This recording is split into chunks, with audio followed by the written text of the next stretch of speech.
안녕하세요. DJ 사나입니다. 오늘의 사연 시작해 보겠습니다. 안녕하세요. 저는 다복한 가정을 꾸리며 살고 있는 행복한 여자입니다. 여러분은 자신의 선택에 대해서 생각해 보신 적 있나요? 어떤 선택은 한 사람의 인생을 송두리째 바꿔놓곤 해요. 그게 자신을 위한 결정이든 누군가를 위한 희생이든 말이에요. 저는 한때 그 선택의 중심에 서 있었어요. 어린 나이에 알지 못했던 진실과 시간이 지나면서 알게 된 그 선택의 무게가 제 삶을 얼마나 바꿔 놓았는지 세월이 흘러서야 깨닫게 되었죠. 그리고 그 선택은 어쩌면 누군가의 커다란 희생으로 이루어진 일이라는 것도 깨닫게 되었어요. 오늘 제가 전해드릴 이야기는 그 희생에 관한 이야기입니다. 그럼 제 이야기를 시작해 볼게요. 어린 시절 전 정말 행복했어요. 5살 무렵까지 전 사랑받는 아이였거든요. 제 인생에 가장 행복했던 시절의 기억이라 그럴까요? 남들은 잘 기억하지도 못하는 그 어린 시절의 일을 지금도 기억하고 있죠. 엄마 아빠는 절 무척 아껴주셨어요. 아빠는 종종 저를 번쩍 들어 올려서 우리 딸 최고라고 외치셨고, 엄마는 제가 잠들기 전 항상 동화책을 읽어주셨어요. 부모님은 함께 공장에서 일하셨는데 오전 일찍 저를 옆집 아주머니께 맡기고 퇴근 후에는 절 데리러 오셨어요. 그러면 엄마는 제 손을 꼭 잡으셨고 아빠는 제 등을 살짝 떠밀면서 오늘 무슨 일 있었냐고 아빠한테 얘기 좀 해달라고 말씀하시곤 했죠. 그 시절에는 모든 게 따뜻하고 안정적이었어요. 그런데 어느 날 그 평온한 일상이 깨져버렸어요. 그날도 평소처럼 엄마 아빠는 아침 일찍 출근하시며 저를 옆집에 맡기셨죠. 그런데 이상하게도 엄마가 문을 나서기 전에 저를 꽉 안으셨던 기억이 나요. 엄마가 빨리 올 테니 착하게 있어야 한다고요. 평소와 다르지 않은 말이었지만 왜 그 장면이 그렇게 선명하게 남아있는지 모르겠어요. 마치 그 순간이 마지막일 걸 알았던 것처럼요. 저녁이 되고 밤이 되었지만 엄마 아빠는 돌아오지 않으셨어요. 저는 옆집 아주머니와 함께 저녁밥을 먹고 잠이 들었죠. 그런데 그 다음 날 아침 어른들이 이상하게 웅성거리는 게 느껴졌어요. 아주머니는 TV를 급히 끄고 제게 밝은 표정을 지으려 애쓰셨지만 뭔가 불길한 일이 생겼다는 건 저도 알 수 있었어요. 그날 오후가 되어서야 아주머니가 절 무릎에 앉히고 조심스럽게 말씀하셨어요. 엄마랑 아빠랑 다니던 공장에서 큰 사고가 있었다고요. 불이 크게 나는 바람에 아빠는 하늘나라에 가셨고 엄마는 다치셔서 지금 병원에서 치료받고 있다고 하셨죠. 아직 어린 나이라 그 말을 완전히 이해하지 못했지만 어른들의 표정에서 아주머니의 떨리는 목소리에서 뭔가 돌이킬 수 없는 일이 벌어졌다는 걸 느꼈죠. 특히 아빠가 하늘나라로 가셨다는 말을 들었을 때는 저도 울음을 터뜨리고 말았어요. 5살이었지만 어린이집에서 동화를 듣고 배워서 그게 뭘 뜻하는지 알고 있었거든요. 그리고 저는 부모님께 좋은 머리를 받아서인지 감사하게도 기억력도 좋았고 영특하다는 말을 참 많이 들어서 어릴 때 각인이 될 만한 것들을 기억을 다 하는 편이었어요. 그러니 하늘나라로 가면 더 이상 보지 못한다는 거려. 며칠 후 병원에서 퇴원한 엄마를 보게 되었어요. 그런데 엄마는 제가 알던 모습이 아니었어요. 한쪽 얼굴은 심하게 다쳐서 붕대를 감고 있고 걷는 모습도 예전 같지 않았어요. 저는 엄마를 보자마자 달려가 안겼는데 엄마는 저를 꽉 안아주면서도 아무 말 없이 울기만 하셨고 저도 엄마가 우는 모습을 보니 북받쳐서 같이 울었죠. 그 이후로 엄마는 정말 바쁘게 일을 하셨어요. 저를 돌봐주시는 아주머니께서는 엄마가 불쌍하다 말씀하시면서 공장에서 보상금도 안 줬다고 나쁜 인간들이라고 욕했어요. 그때는 그게 무슨 말인지 자세히 몰랐지만 공장 사장이 우리 엄마한테 돈 안 주는 나쁜 사람이라는 뜻으로 이해했죠. 엄마는 생활비를 벌기 위해 닥치는 대로 일하느라 새벽이 되어서야 겨우 집으로 돌아오셨는데 항상 피곤해 지쳐 계셨어요. 전 그런 엄마가 걱정돼서 아침마다 이렇게 말했어요. 엄마, 아프지 마. 나도 빨리 커서 엄마 도와줄게. 우리 딸, 엄마 괜찮아. 네가 이렇게 잘 자라고 있으니까 엄마는 힘이 나. 엄마는 그런 저를 보며 희미하게 웃으셨지만 그 미소는 행복에서 나온 게 아니라는 걸 어린 마음에도 알 수 있었죠. 엄마가 이렇게 열심히 일을 하시다 보니 집에서 엄마와 보내는 시간이 거의 없었어요. 저는 대부분의 시간을 옆집 아주머니 댁에서 보냈어요. 아주머니는 친절하셨지만 엄마와 아빠가 함께 있던 따뜻한 집이 그리웠어요. 가끔 엄마가 집에 오셔도 금세 다시 일을 나가셔야 했죠. 그래서 제가 물어본 적이 있어요. 엄마, 왜 이렇게 바빠요? 나랑 조금만 더 같이 있으면 안 돼요? 우리 딸이 잘 먹고 잘 크려면 엄마가 이렇게 해야 돼. 엄마도 우리 딸하고 많은 시간 보낼 수 있도록 노력해 볼 테니까 조금만 더 기다려주겠니? 엄마의 대답에 전 고개를 끄덕이면서도 마음 한편으로는 뭔가 울컥하는 기분이 들었어요. 어린 마음에도 엄마가 많이 힘들다는 걸 알고 있었거든요. 그러던 어느 날이었어요. 그날도 옆집 아주머니네에서 TV를 보다가 잠든 전 문득 눈이 떠졌죠. 한밤중이라 방 안은 어둑했고 문틈 사이로 바깥에서 옆집 아주머니와 엄마의 목소리가 들렸어요. 전 일부러 자는 척을 하고 두 분의 이야기를 가만히 듣고 있었어요. 이때의 기억이 저한텐 너무 큰 충격으로 다가왔는지 다른 건 몰라도 이 부분에 대해선 아직도 선명하게 남아있어요. 무슨 이야기를 하는지는 알 수 없었지만 어딘가 엄마의 목소리가 떨리는 것 같았거든요. 내가 아무리 애써도 아이한테 해줄 수 있는 게 없어. 아주머니도 보셨잖아요. 이렇게 사는 게 무슨 인생이에요. 아, 참. 왜 그렇게 생각해요? 윤지 엄마도 최선을 다하고 있잖아요. 최선만 다하면 뭐예요? 애한테 해줄 수 있는 게 없는데요. 난 애를 잘 살게 하고 싶어요. 좋은 곳에 보내면 적어도 저처럼 힘들긴 안 살겠죠. 인형도 마음껏 사달라고 할 수 있고 탕수육도 먹고 싶을 때 먹을 수 있는 그런 곳이요. 전 제 아이가 아무 근심 걱정 없이 웃으며 자랐으면 좋겠어요. 알았어요. 그렇게까지 결심하셨다면 내가 도울게요. 나도 알아볼 테니까 그만 울어요. 알았죠? 엄마는 숨을 죽이며 흐느끼고 있었어요. 무슨 이야기를 하는지 정확히 이해할 수는 없었지만 좋은 집에 보낸다는 게 엄마 입장에서 슬픈 것 같았어요. 인형 사달라고 할 수 있고 탕수육도 먹을 수 있는 집에 가면 좋은 건데 왜 엄마는 슬픈 걸까요? 그게 정확하게 무슨 뜻인지 몰랐던 저는 귀를 쫑긋 세우고 들었지만 그 뒤의 이야기는 엄마랑 아주머니가 더 목소리를 낮춰서 이야기하시다 보니 잘 들리지 않았어요. 결국 전 다시 잠이 오는 것을 느꼈고 그렇게 단꿈에 빠져 뒷이야기를 듣지 못했어요. 그 뒤로는 변함없는 일상을 보냈는데 어느 날 엄마가 저를 마주 앉히더니 뭔가 결심한 표정으로 말을 꺼내셨어요. 우리 아기, 엄마가 하고 싶은 얘기가 있는데 잘 들어야 돼. 알았지? 왜요? 엄마, 뭔데요? 앞으로 우리 혜주는 좋은 집에 갈 거야. 거기 가서 맛있는 것도 많이 먹고 입고 싶은 예쁜 원피스도 입고 하고 싶은 거 다 하면서 살 수 있어. 그러니까 엄마 없이 잘 살 수 있지? 왜 나만 좋은 집 가요? 엄마는 안 가요? 엄만 갈 수 없어. 우리 혜주만 갈 수 있어. 싫어. 그럼 난 안 갈래. 엄마 없으면 가기 싫어. 엄마는 가기 싫다고 고집을 부리는 저를 엄하게 혼내셨어요. 그동안 엄마랑 계속 지내면서 그 정도로 엄마가 절 혼내는 건 처음이었어요. 제가 울음을 터뜨리자 엄마는 제 손을 꼭 잡으셨어요. 손끝이 떨리고 있었어요. 혜주야, 너 마음 굳게 먹어야 돼. 너 지금은 엄마랑 헤어지는 거 힘들어도 이게 널 위한 길이야, 어? 그러니까 엄마 말 들어. 왜 이렇게 안 듣고 싫다고만 하는 거야?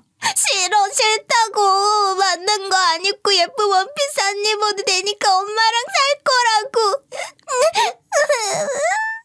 제가 계속 고집을 부리자 엄마의 눈도 결국 붉어지셨죠. 엄마는 울먹이면서 절 품에 안았고 우리 두 모녀는 서로 오열했죠. 그 뒤 일주일의 시간이 지나고 저는 엄마와 헤어지게 되었어요. 저는 가지 않겠다고 악을 쓰고 버텼지만 저 같은 어린애의 힘으로는 막을 수 없는 일이었어요. 결국 저는 그 뒤로 새로운 부모님과 함께 살게 되었어요. 양부모님은 따뜻한 분들이셨어요. 새로운 집에 와서 대꾸도 안 하고 가만히 방 안에만 있는 제가 적응할 때까지 기다려주셨죠.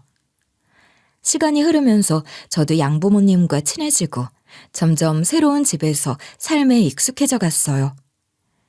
양부모님은 저에게 아낌없이 지원해 주셨고 사랑으로 대해 주셨어요. 유복한 가정이었기 때문에 저는 부족함 없이 자랄 수 있었죠. 하지만 마음속에는 양부모님인 걸 의식해서 그런 건지 친부모님이랑 사는 집처럼 정말 편하게 어리광 부릴 수는 없었어요. 저는 양부모님이 절 입양한 걸 후회하지 않도록 행동해야 한다는 생각이 늘 머릿속에 있었어요. 그래서 항상 의젓하고 어른스럽게 행동하려고 했고 덕분에 주변 어른들로부터 일찍 철이 들었다는 소리를 들었죠. 이런 생각 덕분에 자연스럽게 공부도 열심히 하게 됐고 아버지의 영향으로 법조계 쪽으로 진로를 잡았어요. 저는 로펌을 운영하시는 양아버지처럼 변호사가 될까 생각했지만 아버지는 제가 검사가 되셨으면 하셨죠. 저는 양아버지의 바람대로 로스쿨을 졸업한 뒤 30이 될 무렵 검사에 임용되었어요. 임관식 날, 제 심장은 하루 종일 설렘과 긴장으로 쿵쾅거렸죠. 처음 법학 공부를 시작했던 때를 떠올리며 저는 그동안의 노력이 헛되지 않았다는 생각에 벅찬 기분이 들었어요. 양부모님께서도 당연히 무척이나 기뻐하셨어요. 양부모님은 이런 경사가 났는데 그냥 넘길 수 없다며 주말 저녁에 축하를 겸해 식사를 하자고 제안하셨죠. 호텔 레스토랑을 예약해 두셨다면서 너 좋아하는 거 잔뜩 나오는 곳이니까 기대하라고 하셨어요. 주말 저녁, 저는 친구들을 만나 검사의 임용을 축하받은 뒤 엄마가 예약한 호텔 레스토랑으로 향하고 있었어요. 그런데 골목을 지나던 중 멀리서 익숙한 얼굴이 보여 순간 발길이 멈췄어요. 처음엔 긴가민가 했어요. 정말 제가 입양 가기 전 저를 자주 돌봐주셨던 그 옆집 아주머님이 맞는지 헷갈렸습니다. 하지만 점점 가까워질수록 저는 확신할 수 있었어요. 세월이 그만큼 흘렀으니 당연히 나이 든 티는 났지만 아주머니 특유의 패션은 여전했거든요. 아주머니는 여전히 짧게 웨이브를 넣은 금발머리에 선명한 꽃무늬 원피스를 입고 있었고 커다란 링 귀걸이를 하고 있었어요. 지금도 이렇게 하고 다니는 사람을 보면 시선 집중인데 그 당시 동네 아줌마가 이러고 다니니 강렬하게 기억에 남을 수밖에 없었죠. 그래도 혹시 몰라 자신 없는 목소리로 아는 체 했어요. 저 혜주인데 기억하시냐고 하니까 아주머니의 눈이 동그래지시더라고요. 저는 옆집 아주머니가 맞았구나라는 생각에 기뻐 큰 소리로 안부를 물었어요. 아주머니, 정말 오랜만이에요. 그동안 잘 지내셨어요? 이게 누구야? 네가 진짜 혜주라고? 정말 많이 컸다. 이렇게 훌륭한 사람이 되어 나타나다니. 아주머니는 무척 기뻐하면서 저를 품에 안아주셨어요. 어린 시절 아주머니의 품에 안겨 놀던 게 새록새록 다시 기억났죠. 아주머니는 제 손을 꼭 잡고 길거리에 있는 벤치로 저를 끌고 가더니 이렇게 만났는데 어떻게 살았는지 이야기 좀 하라고 해보셨어요. 저는 손목시계를 보면서 부모님과의 약속 시간이 얼마나 남았는지 체크했어요. 다행히 생각보다 친구들과 일찍 헤어진 덕분에 15분 정도 이야기를 나누고 가도 늦지는 않을 것 같았죠. 저의 근황을 궁금해하시는 아주머니에게 검사가 되었다는 이야기를 했어요. 검사라고? 아유, 정말 대단하다. 네가 그 어린 나이에 겪었던 걸 생각하면 아유, 정말 장하다. 세상에, 너희 친어머니가 이 소식을 들으셨다면 얼마나 기뻐하셨을까. 그 말을 듣자 순간 마음 한구석에서 잊고 지냈던 감정이 스멀스멀 올라왔어요. 저는 은근히 친어머니의 소식이 궁금했지만 쉽게 물을 수는 없었어요. 잠시 망설이다가 조심스럽게 물었죠. 아주머니, 혹시 제 친엄마랑 아직도 연락하고 지내세요? 아이고, 아니, 나도 연락 끊긴 지 꽤 됐지. 내가 마지막으로 본 게 너희 엄마가 재혼하고 나서 한 5년 정도 지난 후였나 그랬을걸? 그 뒤로는 못 봤지, 나도. 저희 엄마가 재혼을 하셨다고요? 좋은 남자 만나서 새 가정 꾸렸어. 그 뒤로는 나도 이사 가서 연락이 끊겼지, 뭐. 그래도 그때 모습 기억하면 신수가 환했던 게 결혼 생활이 행복한 모양이더라고. 그 뒤에 소문으로 여전히 잘 산다는 얘기는 한두 번 정도 들은 것 같아. 그렇군요. 그래도 행복하게 지내신다니 다행이에요. 가끔 엄마 생각이 났거든요. 아주머님도 연락이 끊겼다고 하시니 직접 엄마랑 연락할 방법은 없겠네요.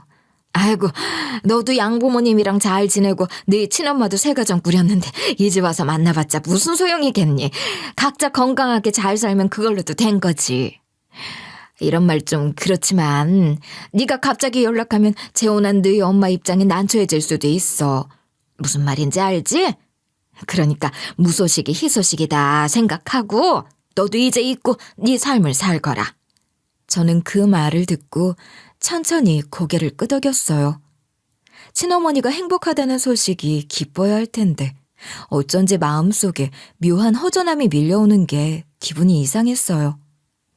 하지만 아주머니의 말은 틀린 말씀이 없었어요. 친어머니도 새로운 가족을 만났는데 거기에 제가 끼어들 수는 없는 노릇이겠죠. 저는 저의 삶을 살고 친어머니는 친어머니의 삶을 살아야 했어요. 우연히 만난 동네 아주머니와의 연락은 이후로도 이어졌어요. 자주는 아니었지만 가끔 안부를 물으며 문자나 전화를 주고받았죠. 처음 만났을 때 아주머니가 연락처를 교환하자고 하셔서 번호를 주고받았던 덕분이었어요. 하지만 아주머니와 연락을 주고받으면서도 친어머니에 대한 소식을 다시 전해들을 일은 없었어요. 뭐 아주머님도 연락이 끊겼다고 했으니 당연한 거긴 했죠. 하지만 아주머님이 저를 걱정하시는 듯한 목소리로 제 근황을 자세히 물으실 때는 종종 있었죠. 전 이런 질문들이 그냥 저를 아끼는 마음에서 나오는 것이라 생각했어요. 어린 시절 절 돌봐주시고 입양까지 도와주신 분이니 걱정하는 게 당연하다고 생각했죠. 특히 아주머니는 제가 좋은 사람을 만나길 항상 바라시고 연락할 때마다 남자친구 없냐, 결혼할 사람이 없냐는 질문을 했어요. 아주머니와 연락한 지 4년 정도 되었을 무렵 마침내 아주머니가 그렇게 바라신 대로 저에게도 결혼할 남자가 생겼어요. 저는 아주머니에게도 결혼 소식을 전했습니다. 그러자 아주머니는 축하 인사와 함께 결혼식에 꼭 참석하고 싶다고 하셨어요. 사실 그동안 연락만 주고받았고 따로 만나자는 약속은 없었는데 결혼식에 오고 싶다고 하시는 걸 보니 무척 고마웠어요. 그래서 따로 만나 청첩장을 건네드렸어요. 결혼식 날이 되었을 때 저는 신부 대기실에서 바쁘게 손님들을 맞이하느라 정신이 하나도 없었어요. 그래서 저도 모르게 아주머니의 존재를 잊고 있었죠. 결혼식이 막 끝났을 무렵에서야 신부 대기실에서 아주머니를 못 봤다는 생각이 그제야 들었죠. 전 그냥 바쁘셔서 못 오셨나 생각해버리고 말았어요. 그런데 못 오신 게 아니더라고요. 결혼식이 끝난 후 축의금을 정리하다가 아주머니의 이름을 발견했거든요. 그제야 아주머니가 결혼식장에 다녀가셨다는 걸 알았어요. 결혼식장까지 오셨으면서 왜 신부 대기실엔 안 오셨나 싶어 의아한 마음에 바로 아주머니께 전화를 걸었어요. 아주머니, 제 얼굴 한번 보고 가시지 왜 그냥 가셨어요? 전 그때 아주머니 못 뵈서 안 오신 줄 알았잖아요. 얼굴 보고 가시지. 사람이 좀 많았니? 손님도 어마어마하게 많고 또 정신 없을 것 같아서 따로 귀찮게 안 한 거야. 그래도 얼굴 한번 뵙고 가셨으면 좋았을 텐데요. 우리 본 지도 오래됐잖아요. 조금 섭섭해요, 아주머니. 아유, 그날만 날이니? 정 보고 싶으면 조만간 따로 약속 잡아서 만나든가 하면 될 일이지. 그나저나 너 너무 예쁘더라. 예전에 길거리에서 마주쳤을 때도 느낀 거지만 아유, 어쩌면 그렇게 곱게 자랐니? 항상 행복하게 잘 살아라. 알았지? 아줌마는 너 행복하면 그걸로 됐다. 아주머니의 따뜻한 목소리에 뭉클한 감정을 느꼈어요. 전 아주머니의 말대로 나중에 시간 날 때 약속을 잡고 배워야겠다고 생각했습니다. 신혼여행에서 돌아오고 난 뒤 처음 맞는 일요일. 우리 부부는 시댁을 방문했어요. 결혼 후 처음 방문이라 긴장도 되었지만 시댁 식구들이 워낙 따뜻하게 대해주셔서 큰 걱정은 없었어요. 제가 시부모님과 시누이에게 여행지에서 사온 선물을 건네자 활짝 웃으며 좋아해 주시는 모습을 보니 참 뿌듯하더군요. 어머, 뭘 이런 걸 사가지고 왔어. 아유, 장식품이 엄청 예쁘네. 우리 며느리가 참 안목은 좋단 말이야. 센스가 있어. 아, 그리고 이건 아가씨 거예요. 어머머, 엄마 아빠 것만 사오지 뭘 또 내 것까지 사왔어요, 새언니. 시댁에서 전 화기애애한 시간을 보냈습니다. 다 같이 거실에 모여 앉아 여행 이야기를 나누며 웃고 떠드니 어느새 긴장도 자연스럽게 풀 수 있었죠. 저는 앞으로도 이런 분위기라면 시댁과의 관계도 어렵지 않게 해낼 수 있을 것 같았어요. 하지만 시댁에 온 지 2시간이 지났을 무렵 저는 보이는 분위기만이 전부가 아니란 걸 알게 되었어요. 거실에서 시댁 식구들과 이야기를 나누던 저는 잠시 화장실을 갔어요. 1층 화장실은 남편이 쓰고 있었기 때문에 2층 화장실로 올라갔죠. 시댁도 저희처럼 잘 사는 집인지라 으리으리한 2층 저택이었거든요. 볼일을 본 뒤 화장실에서 나와 다시 1층으로 내려가기 위해 계단 앞에 선 순간 1층 거실에서 나누는 대화 소리가 들려왔어요. 처음엔 그저 평범한 이야기인 줄 알았어요. 하지만 제 이름이 언급되는 걸 듣고 본능적으로 귀를 기울일 수밖에 없었죠. 시어머니와 시누이는 제 앞에서는 보인 적 없는 마땅치 않다는 말투로 이야기를 나누고 있었어요. 직업은 참 좋아. 학벌도 좋고 말이야. 검사라니 얼마나 자랑스럽니. 근데 아무래도 온전치 못한 가정 환경에서 자란 게 좀 그래. 겉으로는 멀쩡해 보여도 그런 상황을 겪은 사람이 진짜 사랑을 받아봤을 리가 있겠어요? 그 집에 새언니 빼고 자식이 없다던데. 그럼 뭐 뻔한 거 아닌가? 친자식을 못 낳으니 양녀를 들인 건데 그래도 핏줄로 이어진 관계랑은 다르지. 그러니까 말이다. 차라리 입양이어도 지금 양부모를 친부모처럼 알고 자랐으면 나은데 그런 경우도 아니잖니. 아무리 양부모가 돈이 많고 본인도 잘 나간다 한들 그 마음 깊숙한 데에는 결핍이 있을 수밖에 없지 않겠니. 그 부분이 좀 걱정돼. 내가 너무 예민한가? 예민한 건 아닌데 그런 걱정을 할 거면 엄마도 애초에 허락을 안 했어야 맞긴 해. 이미 엎질러진 물이잖아. 이미 우리 식구로 들인 건데 뭐 어쩌겠어. 그건 그렇지. 근데 어쩌겠니. 너희 오빠가 그렇게 결혼하겠다고 이 사람 아니면 안 된다고 고집을 부렸는데. 뭐 그래도 그것 빼면 다른 건 흠잡을 게 없으니 불행 중 다행이지. 그 말이 끝나자마자 심장이 쿵 하고 내려앉는 기분이 들면서 뭔가 배신감을 느꼈어요. 제 앞에서는 친절하던 시댁 식구들이 뒤에서는 저런 생각을 하고 있다니. 역시 사람은 보이는 게 전부가 아니었나 봐요. 하지만 이런 이야기를 들었다고 해서 저한테 어떻게 그렇게 말씀하실 수 있냐면서 시어머니랑 싸우고 싶진 않았어요. 신혼 초부터 일을 벌이고 싶진 않았거든요. 저는 대신 일부러 계단을 내려오는 발소리를 크게 냈어요. 제가 그 자리에 있다는 걸 알리고 싶었거든요. 제가 내려오는 발소리를 듣자 시어머니와 시누이는 순간 말을 멈추고 놀란 듯 고개를 돌리고 내려오는 저를 바라보았어요. 저와 눈이 마주치자 시어머니는 다급히 커피잔을 집어들며 어색한 미소를 띠셨고 시누이는 서둘러 분위기를 바꾸려는 듯 뜬금없이 다른 주제로 대화를 시작했죠. 저는 억지로 미소를 지었지만 마음속에는 씁쓸함이 가득했어요. 시어머니와 시누이가 대화를 나누는 중에도 제가 그들이 나눈 뒷담화를 들었는지 못 들었는지 떠보는 느낌이었어요. 저는 이 상황에 불편함을 느꼈지만 다행히 몇 분도 지나지 않아 화장실에서 나온 남편이 절 구해줬어요. 아무것도 모르는 남편은 나 빼고 뭘 그렇게 재밌게 대화를 나누었냐고 물었고 시누이와 시어머니는 괜히 찔려서 별 이야기 안 했다. 그냥 시덥잖은 이야기나 했다고 했어요. 그리고는 갑자기 제 남편 보고 이제 집에 가야 하지 않냐는 소리를 하면서 빨리 시댁에서 나가라고 부추기기 시작했어요. 남편은 상황을 전혀 눈치채지 못한 채 결국 떠밀려 나오듯 시댁을 나오게 되었어요. 차에 올라탄 뒤에도 그 대화가 머릿속에서 떠나지 않았어요. 온전한 가정에서 자라지 못했다. 진짜 사랑을 받아본 적 없다는 그 말들이 마치 심장 깊숙이 가시가 박힌 마냥 아팠어요. 저는 괜히 남편과 시댁 식구들한테 입양하라는 걸 솔직하게 말했다 싶었어요. 제 자신이 부끄럽지 않다고 생각해서 말한 거였는데 왜 세상엔 가끔 하얀 거짓말이 필요하다는 건지 알게 됐죠. 시댁에서의 일은 마음은 아팠지만 그 일에만 열중하고 있을 여유는 없었어요. 결혼식이랑 신혼여행을 갔다 오느라 밀린 일도 많았고 결혼식에 와주신 분들께 감사의 인사를 전하는 연락도 돌려야 했거든요. 결혼식에 참석해 주신 모든 분들이 고마웠지만 그 중에서도 동네 아주머니가 마음에 걸렸어요.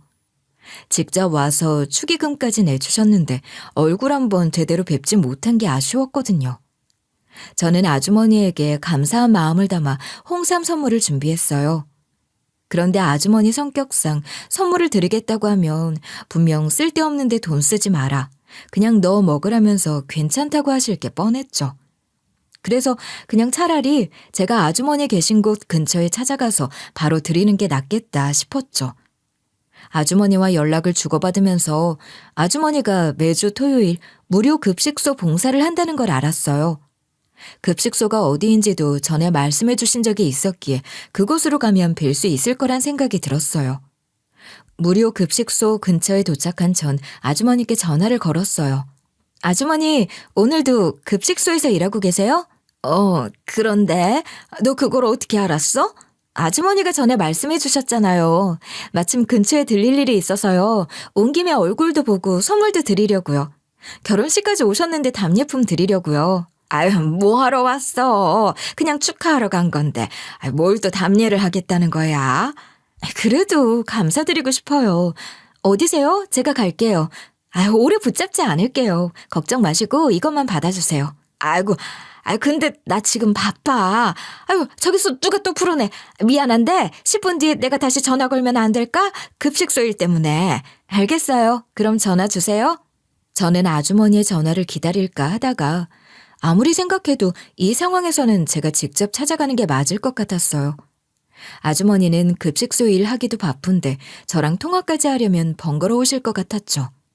저는 주차를 하고 무료 급식소 쪽으로 걸음을 옮겼습니다.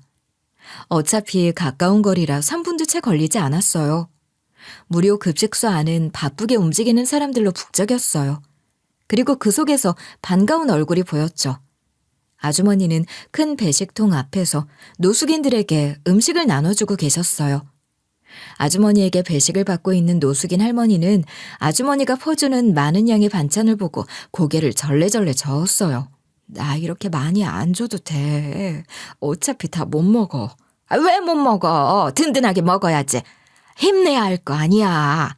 그 말에 할머니는 어쩔 수 없다는 듯 식판을 받아들었고 아주머니는 웃으면서 다음 사람에게 음식을 나눠주기 시작했어요. 그 모습을 흐뭇하게 지켜보던 전 미소를 지으며 아주머니에게 다가가 아주머니를 불렀죠. 그러자 깜짝 놀란 아주머니가 고개를 들더니 제 모습을 보고 한숨을 내쉬며 말을 건넸어요. 아유, 내가 못 살아. 아유, 결국 여기까지 왔어. 내가 전화한다니깐. 아주머니가 바빠 보이셔서 제가 왔죠. 시간 있는 사람이 오는 거죠. 뭐 어때요? 저는 너스레를 떨며 웃었고 그 순간 노숙인 할머니와 눈이 마주쳤어요. 노숙인 할머니는 마스크를 쓰고 저를 쳐다보고 있었죠. 저는 살짝 고개를 숙이며 인사를 건넸어요. 그 모습을 보고 있던 아주머니는 할머니에게 빨리 자리에 앉아서 드시라고 그러다 밥 식는다면서 테이블 쪽으로 안내했어요. 그리고 아주머니가 다시 제가 있는 쪽으로 돌아오자 저는 준비해온 홍삼을 아주머니께 건네며 진심으로 감사의 뜻을 전했어요. 아주머니, 항상 감사해요. 저한테 아주머니는 정말 특별한 분이에요. 아유, 뭘 이런 걸 다 가격도 비싸 보이는구만. 이런 좋은 건 그냥 너 먹어. 아니면 네 서방 주든가. 전 젊어서 괜찮아요. 아주머니가 드시고 오래오래 건강하게 사셔야죠. 아이고, 걱정 마라. 너무 건강해서 벽에 똥칠할 때까지 살까봐 무섭구만. 아무튼 다음엔 괜히 부담스럽게 이런 거 갖고 오지 마. 알았지? 아주머니는 다음번에는 절대 이러지 말라며 신신당부하셨지만 표정을 보면 미소를 숨기지 못하는 걸 보니 다행히 제 선물을 좋아하시는 것 같았어요. 그렇게 동네 아주머니께 홍삼을 전해드리고 저는 다시 그 차가 주차되어 있는 곳으로 가려고 했어요. 그런데 자꾸 따가운 시선이 느껴지더라고요. 뒤를 돌아보니 아까 그 노숙인 할머니가 계속 절 힐끔거리며 쳐다보고 있더라고요. 할머니는 식사를 하시느라 마스크를 벗고 계셨어요. 얼굴에는 깊고 큰 흉터가 있었죠. 솔직히 말하면 그 흉터가 너무 선명해서 저도 모르게 움찔하면서 눈을 피하고 말았어요. 하지만 곧 남의 흉터를 보고 이런 반응을 보이면 실례라는 걸 깨닫고 다시 노숙인 할머니를 쳐다보았죠. 노숙인 할머니는 어느새 고개를 푹 숙이고 음식을 드시고 계셨어요. 저는 그 모습을 잠깐 보다가 다시 제 갈 길을 갔죠. 그 일이 있고 시간이 흘렀어요. 바쁜 일상 속에서 급식소에서 있었던 일과 노숙인 할머니도 점점 잊혀가는 듯 했죠. 그런데 어느 날 예상치 못하게 그분과 다시 마주쳤어요. 그날은 조사관과 함께 퇴근하던 길이었어요. 저녁을 먹으려고 근처 식당가로 향하던 중 한 베이커리 앞에서 소란스러운 소리가 들려왔어요. 고함 소리가 들리는 쪽으로 고개를 돌리니 그곳에는 머리를 조아리고 있는 노숙인 할머니가 서 있었어요. 얼마 전 급식소에서 봤던 바로 그분이었죠. 저는 걸음을 멈추고 상황을 지켜봤어요. 저기 할머니, 시식빵이 무료라고 그렇게 많이 드시면 안 되죠. 시식빵은 말 그대로 시식이잖아요. 아니, 여기서 식사를 하고 앉았으면 어쩌자는 거예요? 이게 절도가 아니면 뭐냐고, 잘못했어요. 정말 죄송합니다. 다신 안 그럴게요. 할머니는 고개를 숙인 채 연신 사과하고 있었지만 사장의 화는 쉽게 누그러지지 않았어요. 저는 차마 그 광경을 보고 지나칠 수 없었어요. 천천히 사장에게 다가가 무슨 일인지 물었어요. 감정이 격해진 사장은 저에게 날카롭게 반응하면서 남의 일에 참견하지 말고 지나가시라고 쏘아붙였습니다.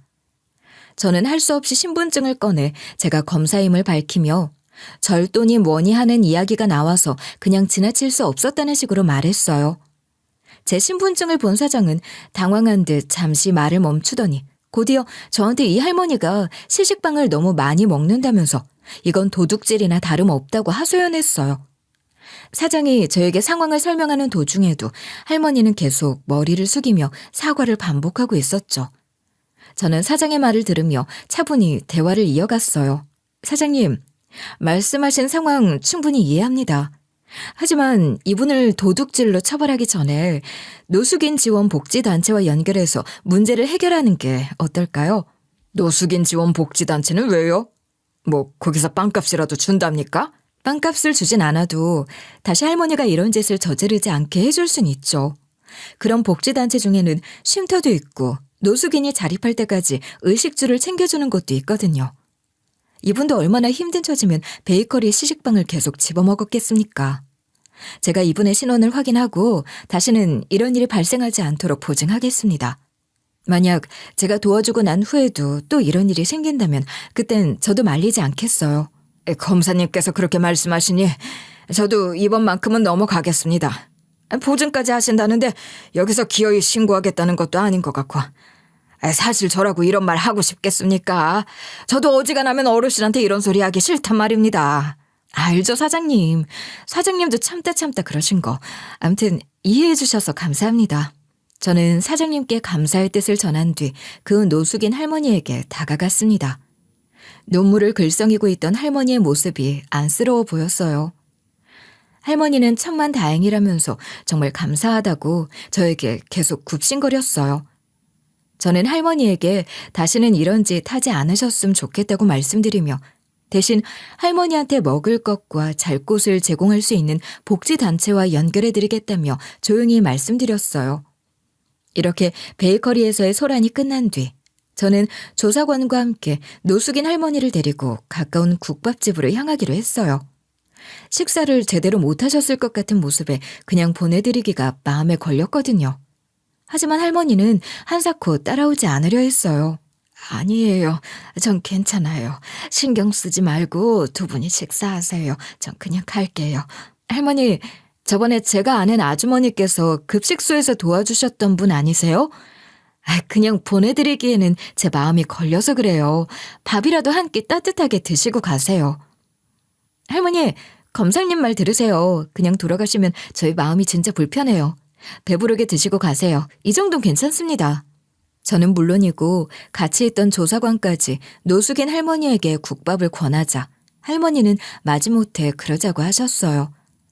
그렇게 우리 세 사람은 국밥집에 가게 됐고 자리에 앉아 국밥이 나오기를 기다리며 가볍게 이야기를 나누고 있었어요.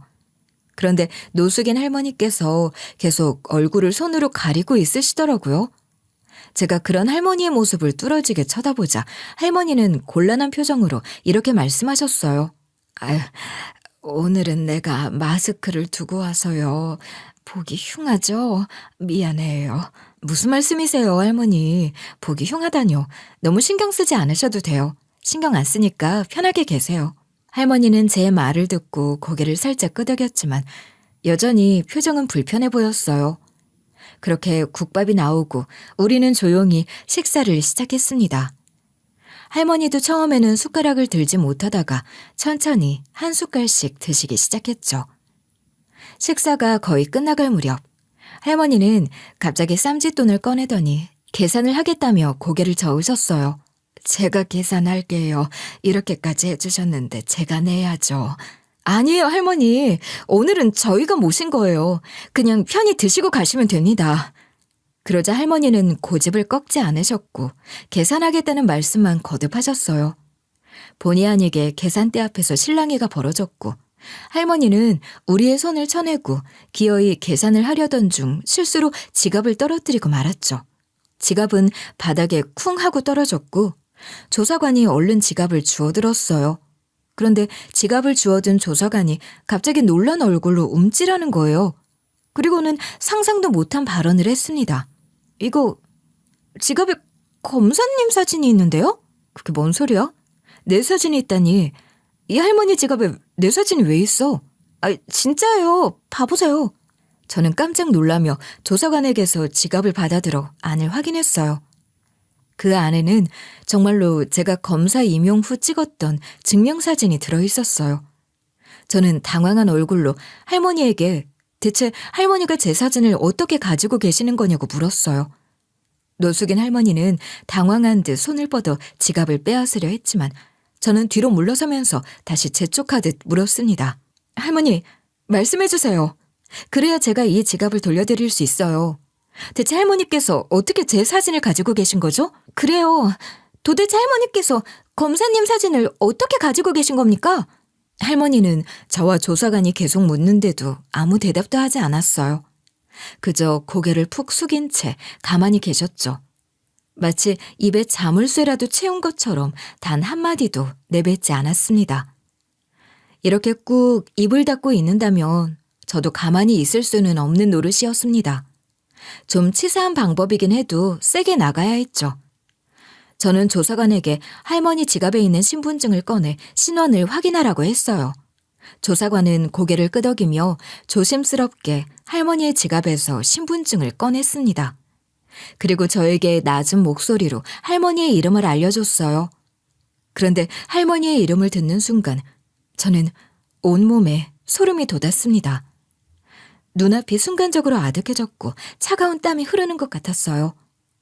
조사관이 말한 이름은 제가 평생 잊지 못할 이름이었어요. 바로 저의 친어머니의 이름이었습니다. 어릴 때 입양된 저였지만 양부모님께서는 항상 네 뿌리를 잊지 말라며 친어머니의 이름을 써주며 꼭 기억하라고 당부하셨어요. 그래서 오랜 세월이 흐른 후에도 지금까지 친어머니의 이름을 기억하고 있었죠. 어머니 없이도 씩씩하게 잘 살아왔다고 자부하고 있었지만 마음속에 그리움이 잔재되어 있었던 모양이에요. 그 이름을 듣자마자 눈시울이 붉어졌지만 무슨 말을 해야 할지 몰라 그 자리에 굳어버렸습니다. 감정이 한꺼번에 밀려오며 혼란스러웠어요.